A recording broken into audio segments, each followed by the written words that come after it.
എന്താ ഇത് ഇതുവരെ റെഡി ആയില്ലേ? എനിക്ക് വിശക്കുന്നു, വേഗം ആവട്ടെ. പേരുമായി തുടങ്ങിയിട്ട്. അല്ല, ഇത് നമ്മുടെ അപ്പുറത്തെ വീട്ടിലെ സുശീലയല്ലേ?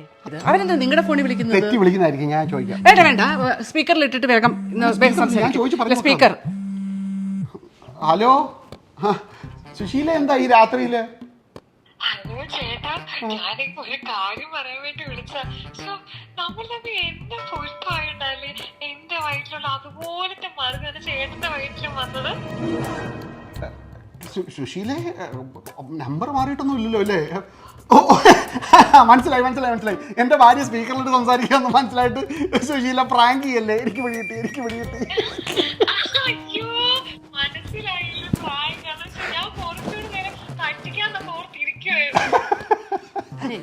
എനിക്ക് നിങ്ങൾ ഒരു വിശ്വാസമില്ല. ഞാനെങ്ങനെ വിശ്വസിക്കും ഇത് പ്രാങ്ക് ആണെന്ന്? അയ്യോ ചേച്ചി, വിശ്വാസം ഇല്ലെങ്കിൽ നിങ്ങളുടെ കെട്ടിനോട് ചോദിച്ചാൽ എന്റെ വയറ്റിൽ അങ്ങനെ ഒരു മറുകുണ്ടോന്ന്. ഉണ്ടോ?